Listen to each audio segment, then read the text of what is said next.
नमस्कार दोस्तों, स्वागत है आपका लर्निफाई के यूट्यूब चैनल में। यह है अपनी इंडियन पॉलिटी की सीरीज जिसमें आज हम देखने वाले हैं राष्ट्रपति के क्षमादान के अधिकार के बारे में, यानी pardoning power of the president, और साथ ही साथ राष्ट्रपति की कॉन्स्टिट्यूशनल पोजीशन क्या है, इसके बारे में भी इस लेक्चर में हम जानने वाले हैं। तो चलिए शुरू कर लेते हैं आज का लेक्चर। सबसे पहले कौन सा आर्टिकल है, सबसे पहले हम क्या जानते हैं, संविधान का कौन सा अनुच्छेद इसके बारे में बात करता है। अनुच्छेद भी आपको याद रखना है, क्यों आजकल यूपीएससी को अनुच्छेद पूछने की चुल्ली भी मची है, साथ ही साथ स्टेट विशेष में तो काम आता ही रहता है। तो आर्टिकल 72 अनुच्छेद 72 जो है संविधान का, वह बात करता है राष्ट्रपति के क्षमादान के अधिकारों के बारे में। ठीक है ना। राष्ट्रपति को क्षमादान के अधिकार के बारे में अनुच्छेद 72 क्या कहता है कि president have the power to grant pardon, commutations, remission, respite and reprieves to those convicted। किसके अंदर कन्विक्टेड? जो केंद्रीय कानूनों के तहत जिनको सजा मिली है, जिनको सैन्य कानून के तहत या सैन्य न्यायालय ने सजा दी है, साथ ही साथ जिनको डेथ सेंटेंस मिल चुकी है यानी मृत्यु दंड जिनको मिल चुका है, ऐसे जो लोग हैं उनको यहाँ पर समाधान करने की शक्ति किसके पास है? राष्ट्रपति के पास। यहाँ पर आप देख सकते हो कि फांसी की सजा दी जा रही है। यहाँ पर सैन्य न्यायालय से कोई सजा मिली है तो उसको, और केंद्रीय न्याय जो कानून है उसके तहत कोई सजा दी गई है, तो उन मामलों में समाधान जो है उसकी शक्ति किसको है? राष्ट्रपति को है ना। यहाँ पर क्यों यह अधिकार दिया गया है राष्ट्रपति को, क्यों यह शक्ति दी गई है? यह शक्ति इसलिए दी गई कि कोई न्यायिक त्रुटि होगी, मान लीजिए क्या हो गया, कोई न्यायिक त्रुटि होगी, है ना।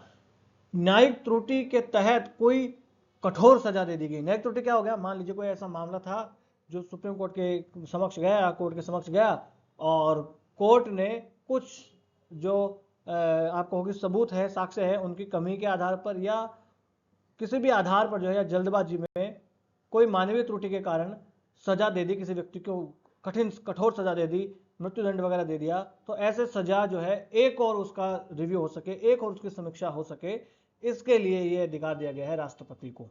ठीक है जी, ठीक है साहब। अब जो राष्ट्रपति को समाधान के अधिकार है उनके कुछ प्रकार हैं। इन प्रकारों के बारे में आपको याद रखना है। आपको हिंदी से ज्यादा इंग्लिश पे फोकस करना है, क्योंकि हिंदी तो देखिए इसका अनुवाद कुछ भी किया जा सकता है यूपीएससी में, और आपको पता भी होगा।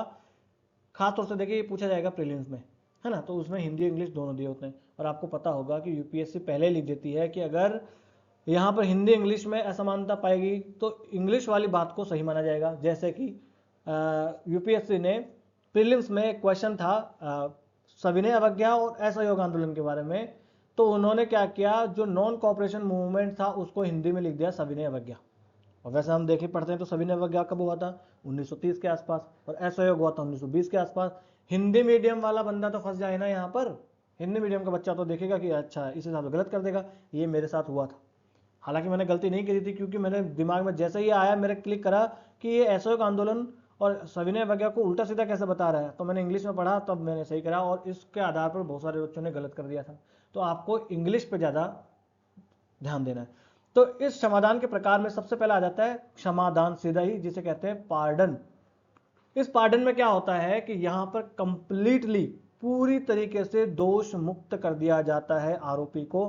अब यहां पर उसके जितने भी आरोप थे सब के सब समाप्त हो गए, एक आम आदमी के जैसा हो गया, कोई भी उसके ऊपर केस था सब समाप्त हो जाता है, इस पार्डन में पूरी तरीके से समाप्त हो जाता है। ठीक है। एक होता है कम्यूटेशन। कम्यूटेशन में क्या होता है, इसमें जो सजा है उसको परिवर्तित कर दिया जाता है। याद रखने वाली बात है, इसमें सजा की जो प्रकृति होती है, दंड की प्रकृति को बदल दिया जाता है,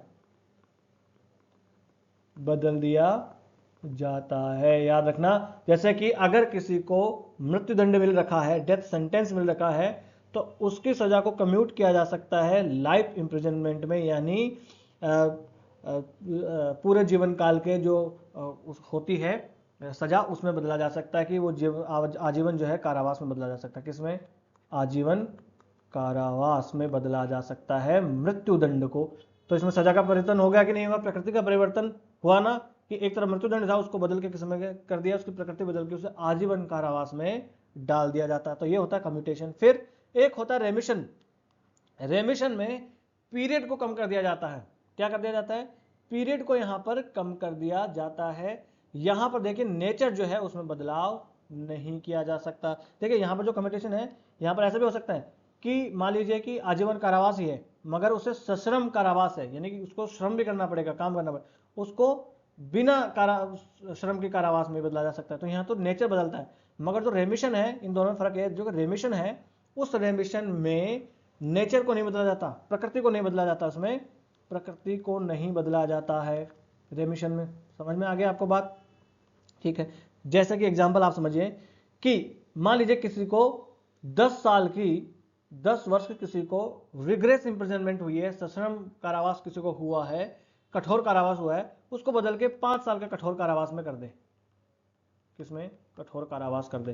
तो देखो प्रकृति उसकी नहीं बदली है, प्रकृति देखिए कठोर कारावास है, सिर्फ अवधि उसकी बदल गई है, ये यहां पर परिवर्तन किया जाता है, इसमें नेचर का चेंज नहीं किया जाता है। ठीक है। एक होता है रेस्पाइट। क्या होता है रेस्पाइट में? क्या होता है, जो सेंटेंस होता है उस सेंटेंस को, यानी कि जो दंड होता है उसको कम कर दिया जाता है, दंड को कम कर दिया जाता है, परंतु कुछ विशेष कंडीशन में। जैसा कि कोई महिला है वो गर्भवती होगी, गर्भवती महिला है, आप तो कहोगे गर्भवती महिला को तो दंड दिया ही नहीं, तो मान लीजिए गर्भवती बाद में हो गई है ऐसा, तो गर्भवती जैसे कि महिला है, या कोई व्यक्ति है बहुत ही बूढ़ा हो गया है ना, है ना, उसको कोई कारावास मिल रखा था, उसको बहुत अब बूढ़ा हो चुका है वो, या एक आदमी है कि जो जेल में रहते रहते पागल ही हो गया है, या आप ये कहो कि जेल में रहते रहते कुछ अपंगता उसमें आ गई है, तो ऐसे मामलों में, जो विशेष मामलों में, उसकी सजा को कम कर दिया जाता है रिस्पाइट में। याद हो गई बात आपको? फिर होता है रिप्रीव। रिप्रीव में क्या होता है, इसमें टेम्परेली हार्ट उसमें लगा दिया जाता है, यानी एक रोक लगा दी जाती है, सामयिक रोग इस पर लगा दी जाती है, टेम्परेली रोक लगा दी जाती है कि हाँ इस व्यक्ति को, ये क्यों लगाई जाती है, उस व्यक्ति को क्षमादान जो है वो प्राप्त करने का एक मौका दिया जाता है कि हाँ भाई कोई बात नहीं। जैसे मान लीजिए किसी व्यक्ति को मृत्युदंड मिल रहा है, मान लीजिए किसी व्यक्ति को मृत्युदंड मिल रहा है 10 दिन बाद में, अब ये रिप्राइव की मदद से इसके ऊपर, इस मृत्युदंड पर रोक लगाई जा सकती है कि हाँ भाई ये मृत्युदंड जो है ये 20 दिन के लिए रोका जाता है, इस 20 दिन में ये जाएंगे राष्ट्रपति के पास में, या वापस न्यायालय के पास में, या राष्ट्रपति के पास में जाके ये क्षमादान मांग सकते हैं, अगर मिल जाता तो ठीक, नहीं तो 20 दिन बाद में इनको फांसी दे देना। तो ये होता है रिप्रीव। तो ये पार्डन, कम्यूटेशन, रेमिशन, रिस्पाइट और रिप्रीव, इनके बीच में अंतर आपको याद रख लेना है, यहां से क्वेश्चन बनते हैं। ठीक है। फिर आ जाते हैं राज्यपाल का अधिकार। क्या राज्यपाल का अधिकार राष्ट्रपति के अधिकार के बराबर है? तो वैसे तो देखिए राष्ट्रपति के अधिकार के बराबर ही है, राज्यपाल के पास भी ऐसा अधिकार होता है, माफ करने का अधिकार होता है। कौन सा आर्टिकल में होता है? तो 161 में, 161 अनुच्छेद जो है उसमें राज्यपाल के पास में भी इसी प्रकार के समाधान के अधिकार होते हैं, परंतु राष्ट्रपति के अधिकारों से 2 मामलों में भिन्न होते हैं। कौन से 2 मामले होते हैं? बहुत ध्यान से आपको याद रखना है 2 मामले। पहला मामला, अगर मृत्युदंड से संबंधित कोई मामला है, क्या मृत्यु दंड से संबंधित कोई मामला है तो वह फिर राज्यपाल माफ नहीं कर सकता उसको। दूसरा, अगर मामला जो है सैन्य न्यायालय से संबंधित है, मैं फोटो इसीलिए लगा के लाया हूं ताकि आप जो है वो फोटो देख के ही समझें। अगर मामला सैन्य न्यायालय से है, रिलेटेड है, मार्शल कोर्ट की जो है, कोर्ट मार्शल से रिलेटेड कोई मामला है, तो उसको भी राज्यपाल जो है वो माफ नहीं कर सकते, उस मामले में भी राज्यपाल का कोई अधिकार नहीं है। ये 2 मामलों को छोड़ के बाकी सब मामलों में राष्ट्रपति जो है, राज्यपाल जो है उसके पास राष्ट्रपति के समान ही समाधान की शक्तियां है। ये सब चीजें याद रखना, इन्हीं माइन्यूट चीजें से क्वेश्चन बनते हैं। ठीक है साहब, आगे आ जाते हैं। अब इस पार्डनिंग पावर पर सुप्रीम कोर्ट ने कुछ निर्णय दिए हैं कि ये जो राष्ट्रपति को समाधान की शक्तियां हैं, इससे रिलेटेड सुप्रीम कोर्ट के कुछ निर्णय हैं कि क्या क्या इससे रिलेटेड चीजें होनी चाहिए। पहली बात तो यह है कि मौखिक सुनवाई का अधिकार नहीं है किसी पेटिशनर को। जो प्रार्थना करता है वह राष्ट्रपति के सामने जाके सीधा सुनवाई नहीं करवा सकता, ऐसे कि राष्ट्रपति के सामने जाके समक्ष खड़ा हो जाए, बोले कि महाराज महोदय महामहिम हमें क्षमा करें, इस बारे में हमसे त्रुटि हो गई है, हमसे गलती हो गई है। तो ऐसा नहीं किया जा सकता, वह फेस टू फेस वहां पर नहीं जा सकता। ठीक है, देखिए और अगला इसमें क्या है कि राष्ट्रपति जो है वो जो भी सबूत न्यायालय के समक्ष रखे गए थे उनको रिकंसिडर कर सकता है, उनकी समीक्षा वो कर सकता है, दोबारा से देख सकता है। और यहां पर राष्ट्रपति का जो विचार है, राष्ट्रपति का विचार जो है या मत है, वह न्यायालय के मत से अलग हो सकता है। कि मान लीजिए न्यायालय जो है सुप्रीम कोर्ट, मान लीजिए कि सुप्रीम कोर्ट, अगर किसी को फांसी की सजा हुई है तो सुप्रीम कोर्ट तक तो जाएगा ही जाएगा, किसी को सजा हुई है तो। मान लीजिए कि सुप्रीम कोर्ट ने ये कह दिया कि हाँ भाई हम जो है इसको ये मृत्युदंड देते हैं क्योंकि इसने बहुत गलत ये काम करा है। राष्ट्रपति की नज़र में ये राष्ट्रपति ने माने कि नहीं, कुछ ये जो सबूत आपके सामने रखे गए हैं इनमें मुझे थोड़ी खामियां नजर आ रही है और इसको मृत्युदंड जो है वो नहीं दिया जाना चाहिए। मेरे हिसाब से इसको अगर आजीवन कारावास दे दे तो वो भी बहुत होगा। ऐसा इस प्रकार से राष्ट्रपति का मत कोर्ट के मत से डिफरेंट हो सकता है, अलग हो सकता है। ठीक है, अब देखो क्या राष्ट्रपति यह मृत्युदंड का जो क्षमा का अधिकार है वह अपनी जो पावर है अपने विवेक के अनुसार कर सकता है? नहीं, राष्ट्रपति के पास अपनी विवेकाधीन शक्ति नहीं है कि वह किसी को समाधान दे दे। नहीं, ये किसके सलाह पर करता है? मंत्रिमंडल की सलाह पर करता है। किसकी सलाह पर करता है महाराज? मंत्रिमंडल की सलाह पर। और साथ ही साथ मैंने एक लेक्चर में आपको बताया था, अध्यादेश वाले लेक्चर में, कि अध्यादेश भी वह मंत्रि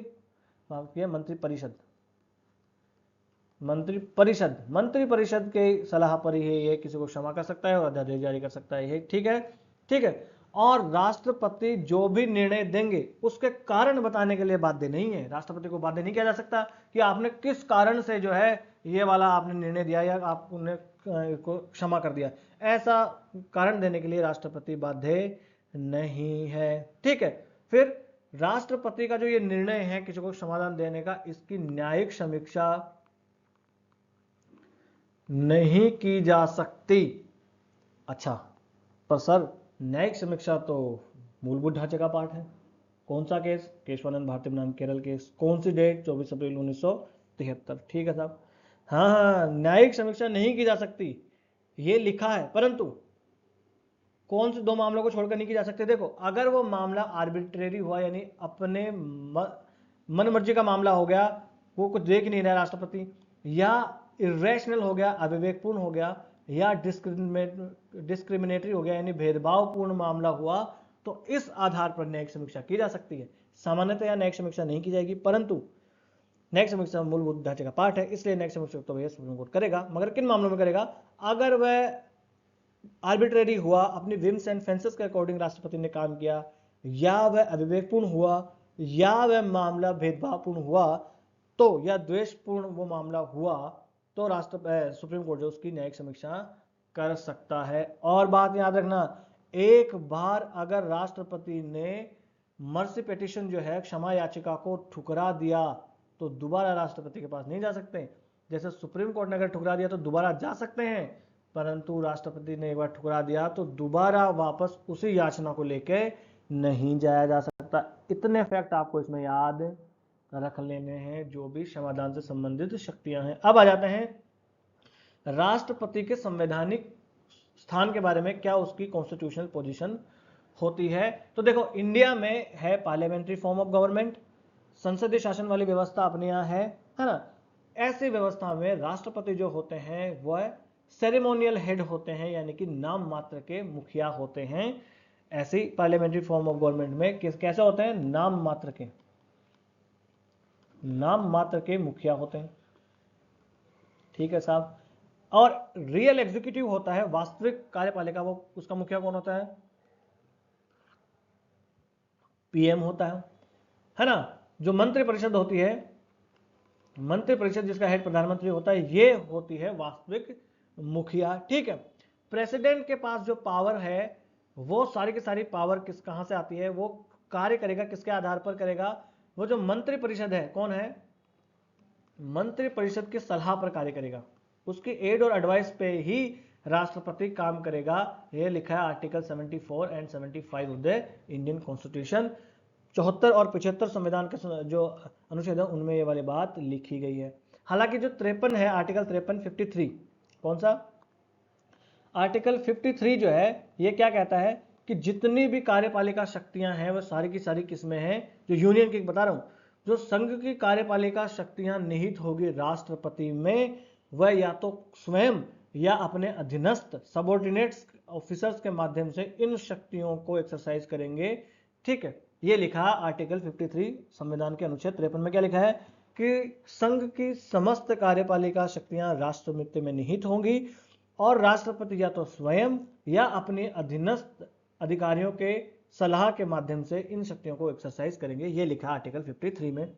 सर आर्टिकल 74 में क्या लिखा है? आर्टिकल 74 में लिखा है कि राष्ट्रपति को जो मंत्रिपरिषद है उसकी सलाह के अनुसार ही कार्य करना होगा। President must act. क्या? President must act. मस्ट का मतलब हो गया करना ही होगा। हालांकि देखिए 44th अमेंडमेंट में यहां पर एक बात कर दी गई थी, क्या लौटाने वाली बात थी कि राष्ट्रपति एक बार जो है वह जो मंत्रिपरिषद है, मंत्रिपरिषद की सलाह को एक बार लौटा सकते, ये बात है, ठीक है ना। और आर्टिकल 75 जो है वो क्या कहा गया है कि जो मंत्रिपरिषद है, मंत्रिपरिषद सामूहिक रूप से उत्तरदायी है किसके प्रति? लोकसभा के प्रति। किसके प्रति? लोकसभा के प्रति मंत्रिपरिषद सामूहिक रूप से उत्तरदायी है। इसका मतलब क्या हुआ कि लोकसभा में अविश्वास प्रस्ताव लाके मंत्रिपरिषद को हटाया जा सकता है, ठीक है, ये इसका मतलब है। अगर कोई एक मंत्री है उसकी वजह से भी पूरी मंत्रिपरिषद उसके कार्यों के प्रति जिम्मेदार होगी। ये वाली बातें हमने यहाँ पर जो प्रावधान है वो जान लिया। अब राष्ट्रपति के यहाँ पर कुछ विवेकाधीन शक्तियां भी होती है। क्या होती है? कुछ राष्ट्रपति के पास में विवेकाधीन शक्तियां भी होती है, उसकी डिस्क्रिशनरी पावर भी होती है। वो ऐसा कोई रबर स्टैंप नहीं है। क्या? रबर स्टैंप नहीं है, वो कोई रबर की मोहर नहीं है कि जो मंत्रिपरिषद बोलेगा वही करेगा। उसके पास कुछ विवेकाधीन शक्तियां भी हैं कि वह अपने विवेक से भी कुछ काम कर सकता है। कौन सी विवेकाधीन शक्तियां हैं? देखो, वैसे नॉर्मल देखा जाए तो राष्ट्रपति काम करेंगे, जो काउंसिल ऑफ मिनिस्टर है, मंत्रिपरिषद है, उसकी सलाह के अकॉर्डिंग ही। परंतु कुछ उसके बाद विवेकाधीन शक्तियां कौन सी है? प्रधानमंत्री की नियुक्ति करने के मामले में। कौन से मामले में? देखो, संविधान में क्या लिखा हुआ है? राष्ट्रपति, प्रधानमंत्री की नियुक्ति राष्ट्रपति करेंगे। परंतु क्या किसी भी व्यक्ति को राष्ट्रपति प्रधानमंत्री नियुक्त कर देंगे? नहीं। संसदीय परंपरा में जो बहुमत प्राप्त पार्टी का नेता होता है उसे प्रधानमंत्री नियुक्त किया जाता है। मगर कभी कभी ऐसा सिचुएशन आ जाती है कि किसी भी एक पार्टी या किसी एक गठबंधन को बहुमत मिलता ही नहीं है। जैसे कि आप देखें कि 2004 से लेके 14 तक किसी एक पार्टी को पूर्ण बहुमत नहीं मिला। फिर अगर देखें तो 2024 के चुनाव में किसी एक पार्टी को पूर्ण बहुमत नहीं मिला, बीजेपी को भी पूर्ण बहुमत नहीं मिला, एनडीए की सरकार है। तो ऐसे सिचुएशन में मान लीजिए किसी एक, यहां तो एक गठबंधन को मिल गया, कभी कभी ऐसे सिचुएशन आ जाए कि किसी भी गठबंधन को पूर्ण बहुमत या किसी भी पार्टी को पूर्ण बहुमत नहीं मिला हो, तो ऐसी सिचुएशन में प्रधानमंत्री को नियुक्त करने की शक्ति जो है वो राष्ट्रपति के पास आ जाती है। राष्ट्रपति जिसको चाहे उसको प्रधानमंत्री नियुक्त कर देंगे। हालांकि बाद में उसको विश्वास मत जो है वो हासिल करना होगा लोकसभा में, ठीक है, जल्दी से जल्दी, ठीक है। या राष्ट्रपति जो है उस सिचुएशन में भी प्रधानमंत्री नियुक्त कर सकते हैं जब प्रधानमंत्री की असामयिक मृत्यु हो जाए और अगला उत्तराधिकारी अभी निर्धारित ना हो। जैसे कि 1984 में इंदिरा गांधी जी की हत्या कर दी गई और प्रधानमंत्री की हत्या हो गई, तो अब नया प्रधानमंत्री कौन बनेगा? तो राष्ट्रपति जी ने किसको प्रधानमंत्री नियुक्त कर दिया? राजीव गांधी जी को प्रधानमंत्री नियुक्त कर दिया, है ना। तो ये डिस्क्रिशनरी पावर थी, अपने विवेक से उन्होंने, राष्ट्रपति जी ने उनको नियुक्त किया था। और बाद में जो है कांग्रेस जो विधानमंडल का उनका जो था, संसद का जो मंडल होता है, उसने राजीव गांधी जी को अपना नेता चुन लिया था और बाद में वही प्रधानमंत्री रहते हैं। तो ऐसे सिचुएशन में भी उनके पास डिस्क्रिशनरी पावर होती है। फिर मंत्रिमंडल को बर्खास्त करने की शक्ति भी उनके पास में है। तो क्या ऐसा कर सकते हैं राष्ट्रपति? बिल्कुल कर सकते हैं, मगर कौन सी सिचुएशन में? जब मंत्रिपरिषद ने विश्वास खो दिया हो लोकसभा का। यानी मान लीजिए लोकसभा में अविश्वास प्रस्ताव लाया गया और सरकार अविश्वास प्रस्ताव में हार जाती है, अविश्वास प्रस्ताव पारित हो जाता है और मंत्रिपरिषद अभी भी हटती नहीं है, तो राष्ट्रपति ऐसी मंत्रिपरिषद को हटा सकते हैं। पर याद रखने वाली बात यह है कि जब तक विश्वास हासिल है मंत्रिपरिषद को लोकसभा का, तब तक उसको नहीं हटाया जा सकता राष्ट्रपति के द्वारा। यह बात याद रखना। एक ऐसी सिचुएशन आई तमिलनाडु में, कहां? तमिलनाडु में ऐसी सिचुएशन आई कि वहां के गवर्नर ने वहां के एक मंत्री को बर्खास्त कर दिया अपनी विवेकाधीन शक्ति के तहत। परंतु विवेकाधीन शक्ति सेम टू सेम राष्ट्रपति की जैसे उनके पास भी होती है, परंतु देखो जब तक विश्वास मत उनको हासिल है वहां की राज्य विधानमंडल में, तब तक उनको मंत्रिपरिषद से बर्खास्त नहीं किया जा सकता। ऐसा तो हो ही नहीं सकता, संविधान में नहीं लिखा।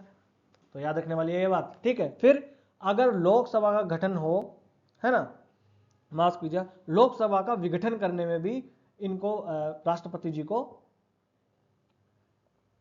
विवेकपूर्ण शक्ति, विवेकाधीन शक्ति उनको प्राप्त है, डिस्क्रिशनरी पावर है।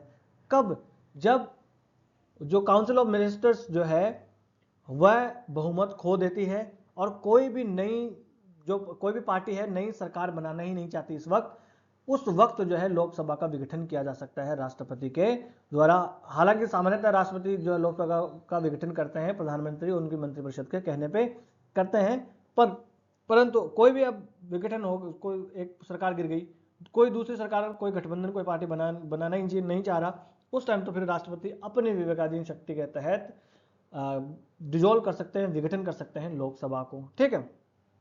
42वां संविधान संशोधन विधेयक जो है वो क्या कहता है? 42वां संविधान संशोधन विधेयक 1976 के माध्यम से यहां पर यह कह दिया गया था कि राष्ट्रपति बाध्य है, मंत्रिपरिषद के मामले की बात को मानने के लिए बाध्य है, ऐसा कह दिया गया। किसने कहा, लिखवाया था? ये इंदिरा जी ने लिखवाया था। वही आपातकाल वाली स्टोरी, इंदिरा जी ने ये वाली बात अमेंडमेंट करके लिखवा दी। ठीक है। परंतु जब आपको पता ही है कि 1977 में इंदिरा जी हार जाती है और नई सरकार मोरारजी देसाई की अध्यक्षता में आती है, गठबंधन सरकार, संयुक्त मोर्चा की सरकार आती है, और इस सरकार ने बाद में 44th अमेंडमेंट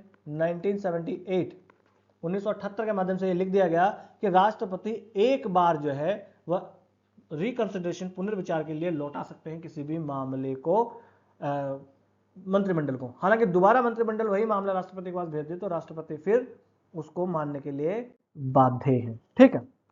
अब कुछ महत्वपूर्ण केसेस जो है सुप्रीम कोर्ट के, उनके बारे में जानकारी हासिल कर लेते हैं। यूपीएससी आजकल केसेस पे बहुत ज्यादा ध्यान दे रही है, मेंस में भी और प्रीलिम्स में भी पूछ ले रही है यूपीएससी तो आजकल, है ना। आपको शायद आप देखेंगे 2023 और 22 इसके पेपर आप देखें तो आपको बहुत सारे केसेस ऐसे देखने को वहां पर मिलेंगे। ठीक है। अब ये केस क्या आ जाता है, देखो। पहला केस कूपर केस 1970, कब? 1970 वाला केस। इसमें क्या है, ये कूपर केस दिया गया था किससे रिलेटेड? अध्यादेश जारी करने से रिलेटेड था कि राष्ट्रपति जो है अपनी सेटिस्फेक्शन जब उनको हो जाए कि कोई भी मामला ऐसी सिचुएशन आ गई कि त्वरित रूप से मुझे कानून बनाने की जरूरत है और अभी संसद का सत्र बुलाने जितना टाइम नहीं है, संसद में बहस करके कानून बने इतना टाइम नहीं है, इसलिए मैं ये अध्यादेश जो है वो जारी कर रहा हूँ, तो उनका जो सेटिस्फेक्शन है वह जुडिशियल रिव्यू से बाहर नहीं है। अगर वो गलत इरादे से लाया गया है, बैड फेथ की वजह से लाया गया, तो फिर उसकी जुडिशियल रिव्यू की जा सकती है। ये था कूपर केस। किससे रिलेटेड था कूपर केस? अध्यादेश जारी करने से रिलेटेड। ठीक। आता है डीसी वाधवा केस, ये भी अध्यादेश जारी करने से रिलेटेड था। DC Wadhwa versus state of Bihar and others, ये मामला हुआ करता था 1987 का। हुआ क्या था कि वहां पर एक जो अध्यादेश है वह अध्यादेश जो है 256 अध्यादेश लाए जाते हैं बार बार बहुत सालों तक। 1967 से लेकर 1984 तक शायद वो केस लाए जाते हैं वहां पर। तो फिर सुप्रीम कोर्ट कहता है डीसी वाधवा केस में कि एक ही अध्यादेश को बार बार नहीं लाया जा सकता कानून बनाए बिना। ठीक है। एक आता है टीबी वथीश्वरन केस। कौन सा केस आ जाता है? TB Vathishwaran case. कौन सा केस?